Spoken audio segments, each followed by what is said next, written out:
है कि जब तक कुछ नया नहीं होगा तब तक हम व्यवस्था में परिवर्तन नहीं कर सकते, उसके सकारात्मक रिजल्ट नहीं निकाल सकते। और इसलिए जरूरी है कि हमने ये सुनिश्चित किया कि हम सहकारिता का दायरा बढ़ाएंगे, सहकारिता के माध्यम से ग्रामीण अर्थव्यवस्था और शहरी अर्थव्यवस्था को और सुदृढ़ करेंगे। हमारे किसान की खेती लाभ का धंधा बने, उसकी आय दुगनी हो, उसको लेकर हम काम करेंगे। और यदि हम किसानों को स्ट्रक्चर तरीके से सुदृढ़ करना चाहते हैं तो उसका हमारा मूल आधार कोई है तो वो हमारा पैक्स है। जब तक पैक्स सुदृढ़ नहीं होगा तब तक न किसान सुदृढ़ होगा, न सहकारिता आंदोलन मजबूत होगा। और मैं जब भी मेरी इंटरनल मीटिंग करता हूं तो मैं अपेक्स बैंक वालों से, या यदि मार्कफेड में बैठता हूं तो मार्कफेड वालों से बोलता हूं कि आपकी जो मां है जिससे आपकी उत्पत्ति हुई है, अपेक्स बैंक वाले तो ये बड़ा बड़ा हॉल बना लेते हैं, बिल्डिंगें बड़ी बड़ी बन जाती हैं, यहाँ के एमडी का चैम्बर बड़ा बन जाता है, पर इनका मूल क्या है? इनका मूल तो वो पैक्स ही है ना। यदि पैक्स नहीं होगा तो एपेक्स बैंक भी एपेक्स भी कैसे होगा? तो यदि एपेक्स बॉडी को मजबूत करना है तो जो उसका मूल है उसको मजबूत करना पड़ेगा। एपेक्स बैंक की बिल्डिंग बड़ी बने, इस पे मुझे कोई चिंता नहीं हो, तो और मैं तो चाहता हूं कि और गगनचुंबी बन जाए, पर उसके साथ साथ मेरा पैक्स भी मजबूत हो, इसी पर हम काम कर रहे हैं। यही सहकारी आंदोलन, यदि अमूल ने सहकारी आंदोलन में अपना नाम सुदृढ़ किया तो वो केवल आनंद के उनके कॉर्पोरेट ऑफिस से नहीं हुआ काम। मैं गया था, उनका जो बनासकांठा की डेयरी है, जो 4 डेयरी में सबसे बड़ा सेटअप बनासकांठा का, आप कैन यू इमेजिन कि वहां पर दूध का कलेक्शन कितना होता है? अनुराग, 90 lakh litre per day. 4 dairy में से एक डेयरी है। और उसमें जो सबसे जोरदार बात है कि वो लगभग 90 नहीं बल्कि 100% किसानों का पेमेंट वेरी नेक्स्ट डे करते हैं। देन एंड देयर, जैसे ही वो दूध का कलेक्शन होता है उसकी क्वालिटी रिपोर्ट जो है उसके एसएमएस पर आ जाती है। तो यदि वो अमूल इस स्थान तक पहुंचा तो वो जो नीचे वाला किसान है वो मजबूत हुआ जब अमूल का इतना नाम हुआ। वहां की जो सोसाइटीज है वो मजबूत हुई जब अमूल का नाम हुआ।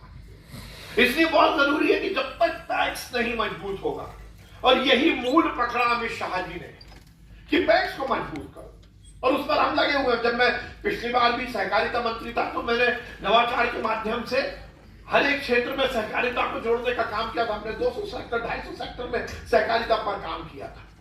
और हम ये चाहते हैं कि पैक्स नए बिजनेस पकड़े। जब तक नए बिजनेस नहीं पकड़ेगा, जब तक पैक्स केवल परंपरागत केवल उपार्जन हो जाए, केवल खाद बीज का वितरण हो जाए, इससे पैक्स का कुछ नहीं होने वाला। ये तो होना ही चाहिए, सुदृढ़ होना चाहिए, पर उसके साथ साथ पैक्स को बाकी कहीं ना कहीं बिजनेस से जुड़ना ही पड़ेगा। ये सीधा सीधा व्यापार का मामला है।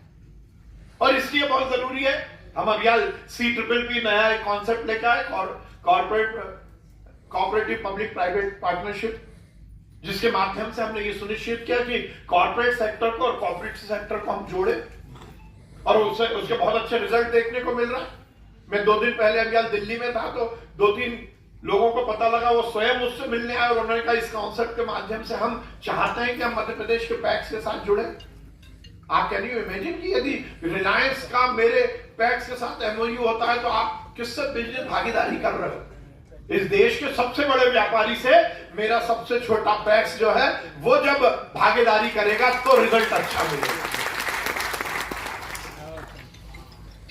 यदि कोई बड़ा करोड़पति अरबपति आदमी जब मेरे पैक्स के मैनेजर के साथ उसका MOU होगा तो मेरे लिए संतोष की बात है, तब मेरा सहकारी आंदोलन आगे बढ़ेगा। और इसलिए जरूरी है कि हमने नए नए कॉन्सेप्ट पर काम किया है। श्रीवास्तव जी, मैं आपको बहुत बधाई दूंगा और आपको धन्यवाद भी दूंगा कि अंतरराष्ट्रीय सहकारिता वर्ष में आपने बहुत मौजूद विषय पर आज ये कार्यशाला रखी। मनोज पुष्प को ही मैं बधाई देता हूं। और इसके माध्यम से हम पैक्स को एक नया आयाम देंगे। अभी श्रीवास्तव जी ने अपने प्रेजेंटेशन में बताया कि बिना भंडारण के कुछ नहीं हो सकता। भंडारण जो है ये आदमी का मूल नेचर है। आपके पास भंडारण मतलब जेब में भी भंडारी होता है। और कहा जाता है सक्सेसफुल वही है जो ठीक से भंडार रखे।